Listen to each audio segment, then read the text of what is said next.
Assalamualaikum warahmatullahi wabarakatuh. Salam sejahtera untuk kita semua. Bapak dan Ibu sekalian yang berbahagia, kita akan membahas mengenai teori kepribadian dari Carl Gustav Jung, yang mana beliau adalah salah satu dari beberapa ilmuwan yang terkenal ya dari Swiss, dan beliau ini memelopori gagasan menjelajahi kehidupan batin seseorang untuk memahami perilaku mereka, yang juga beliau terkenal sebagai psikologi analisis seperti itu. Carl Gustav ini melihat seseorang, tipe kepribadiannya dari bagaimana cara seseorang tersebut melihat dunia luar seperti itu. Kita mulai dari pembahasan bagaimana kira-kira karakter kita, apakah pendiam atau belak-belakan, kalem atau suka keramaian, tertutup, pemalu, atau banyak ngomong, cerewet, serta tidak bisa sendirian. Nah, ini adalah karakter ataupun perbedaan yang mencolok ya dari seseorang. Tentu ada yang pendiam, ada yang banyak berbicara seperti itu, ada yang tertutup, tetapi ada juga yang lebih suka belak-belakan dan sebagainya. Nah, kita akan membahas jenis kepribadian ini berdasarkan pemaparan dari Carl Gustav Jung. Dalam hal ini ada istilah extrovert, introvert, dan nantinya ambivert. Dari beberapa tipe tadi, maka kita akan membahas mengenai tipe kepribadian extrovert, yaitu seseorang biasanya antusias dalam hal baru, senang bergaul, senang berkumpul dengan temannya, suka pada komunitas, kelompok, dan lain sebagainya. Mereka ini sangat dipengaruhi oleh sifat kondisi yang berada dari luar diri mereka sendiri. Tidak nyaman jika berada dalam kesendirian seperti itu ya. Ingin selalu dapat bersama-sama dengan teman-temannya. Ini adalah tipe extrovert.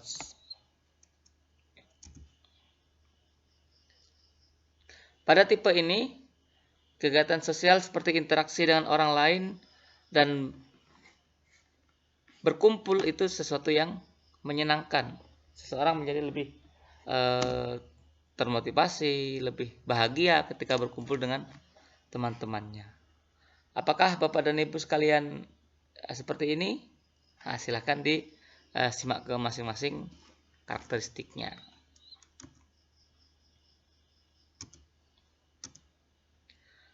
Kita akan mengenal lebih lanjut mengenai tipe ini, bahwasanya extrovert ini adalah seseorang yang lebih mudah membuat suasana cair ya, pandai membuat joke-joke, game, sesuatu yang berbau humor sehingga suasana menjadi ramai.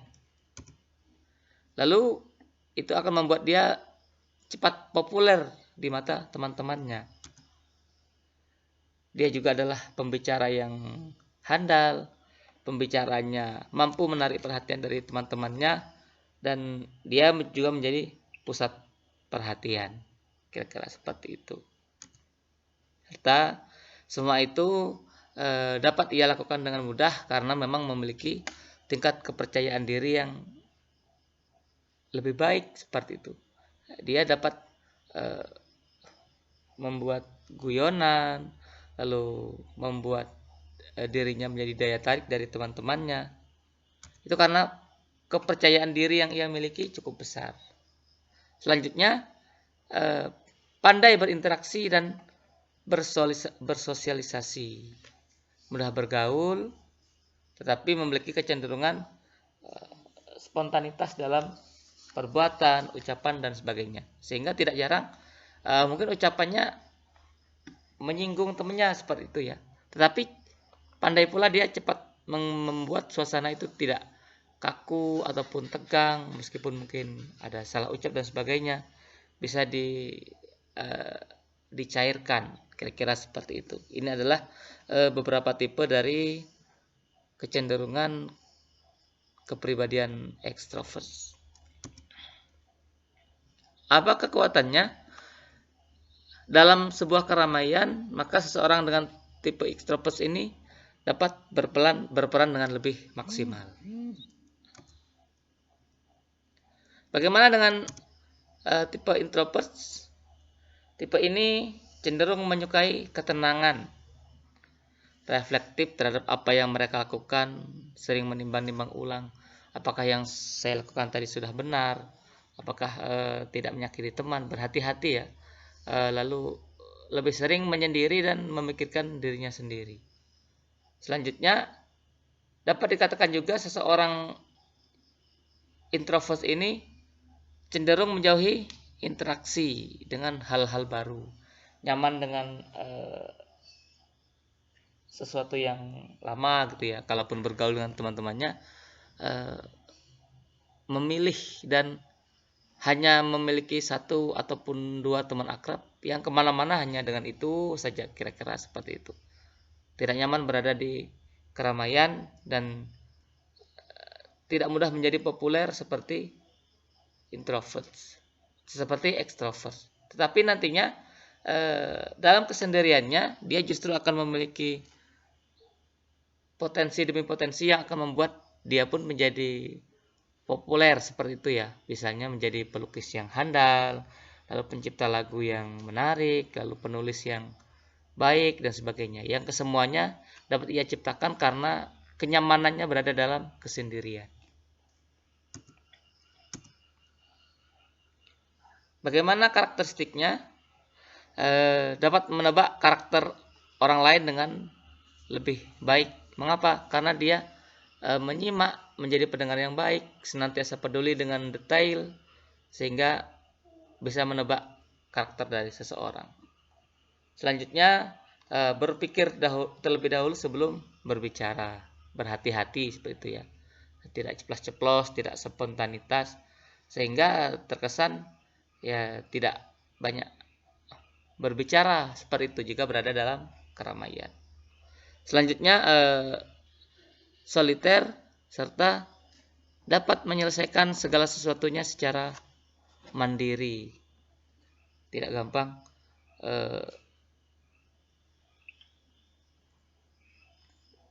putus asa gitu ya. Lalu tentu mungkin dia menjadi seseorang yang pendiam, lebih nyaman dalam kesendirian, karena jarang juga bergaul dengan teman-temannya dan sebagainya. Dia terkesan menjadi seseorang yang minder. Padahal ketika mungkin kita sudah dapat menyelami isi hatinya, memahami karakteristiknya, dia bisa menjadi teman berbicara yang baik, dan dia adalah pendengar yang sangat baik karena tipe kepribadiannya tersebut. Selanjutnya, introvert nyaman dengan sedikit orang, tetapi akan intim dengan temannya yang ia sudah anggap nyaman tersebut. Lalu lebih cermat dan gemar menulis, berkarya, membuat sesuatu, melukis dan sebagainya, yang kesemuanya tersebut nyaman jika dilakukan dalam kesendirian, tidak banyak bertemu dengan orang lain, dan berada dalam kesunyian seperti itu. Dia akan lebih terfokus dan lebih produktif. Kekuatannya, kesendirian akan memaksimalkan potensinya.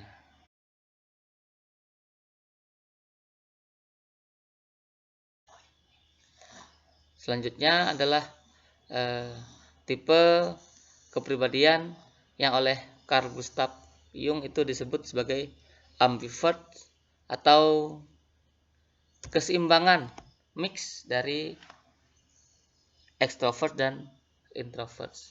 Tidak terlalu dominan extrovert, tidak juga dominan introvert, tetapi ada keseimbangan seperti itu.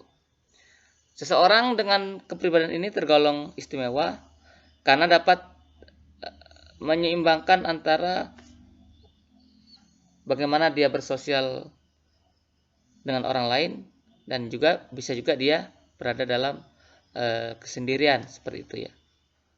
Hal ini membuat seseorang mudah bersosialisasi, siswa mudah bersosialisasi, tidak masalah dalam keramaian.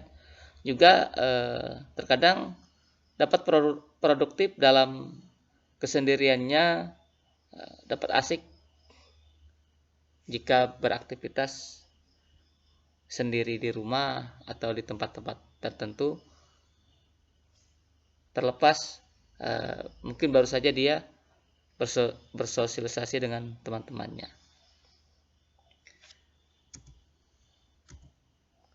Seseorang dengan tipe memiliki keseimbangan ini, karakteristiknya adalah nyaman berada di tengah kerumunan, seperti itu.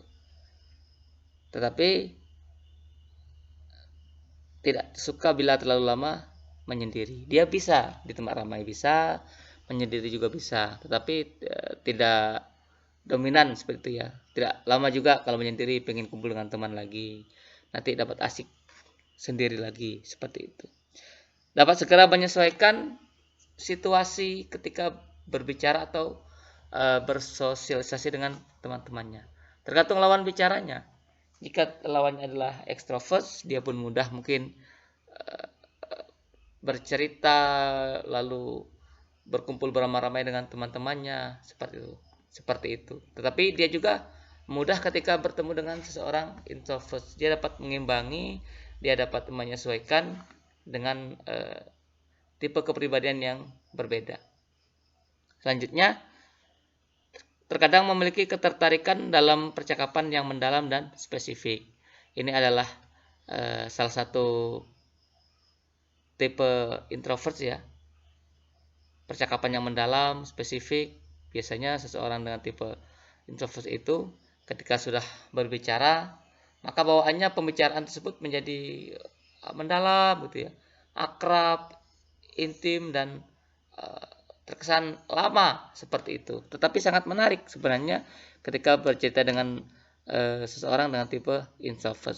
Maka ambivert ini dapat berperan di sini, memiliki ketertarikan dalam percakapan yang mendalam. Lalu tidak selalu diam, tapi tidak juga berbicara selalu secara berlebihan. Nah, ini adalah kondisi yang dimiliki oleh seseorang dengan tipe ambivert ini, dengan proporsi persentase tipe-tipenya seimbang ya, antara bagaimana cara bergaul dengan orang lain dalam jumlah banyak, lalu bagaimana juga cara menyikapi berada dalam kesendirian, kira-kira seperti itu. Selanjutnya, sebagai guru, lalu sebagai seseorang yang berusaha memahami karakteristik dari orang lain, bagaimana kita memahami tipe extrovert, introvert, dan ambivert ini? Pada seseorang dengan tipe introvert, maka kita perlu pahami bahwasanya introvert itu bukan kekurangan. Kita harus mampu membuat seseorang yang memiliki sifat introvert merasa nyaman, siswa-siswa kita merasa nyaman dalam belajar, dan membimbing mereka untuk berkembang ke arah yang positif. Pahami karakteristiknya, beri pendekatan secara individual seperti itu ya. Lalu bicara dari hati ke hati dalam suasana yang misalnya empat mata ketika dia memiliki kendala gitu kan. Lalu diberi maklum ketika mungkin dia tidak bisa terlalu aktif ketika berada dalam sebuah kelompok ya, karena memang tipenya dia lebih nyaman sendiri gitu ya. Kita beri kemakluman dan oh ya memang tipenya seperti itu. Lalu pada anak ekstrovert bagaimana? Memberikan kesempatan kepada mereka untuk aktif dalam berbagai kegiatan di sekolah, dalam forum diskusi, lalu jika dia ingin menonjol dari teman-temannya atau menunjukkan kemampuannya dalam berbicara dan sebagainya, maka kita beri apresiasi. Namun kita juga harus mampu mengarahkan supaya tidak pula terlalu mendominasi kelompok, sehingga siswa lain yang kepribadiannya berbeda, misalnya introvert atau yang lainnya itu tetap merasa nyaman seperti ya, tidak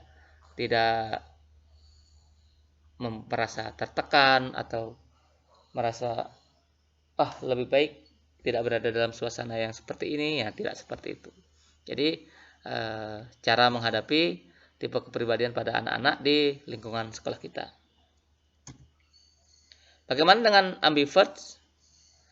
Maka kepribadian siswa ambivert ini membuatnya memiliki kelebihan yang berbeda.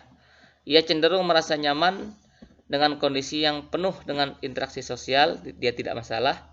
Tetapi juga dapat menikmati kondisi belajar mandiri, belajar sendiri atau tugas-tugas mandiri, serta berada jauh dari keramaian. Ini tidak masalah. Nah, di sini kita perlu memberikan porsi ataupun kesempatan pada masing-masing tipe ini dengan pendekatan yang berbeda pastinya.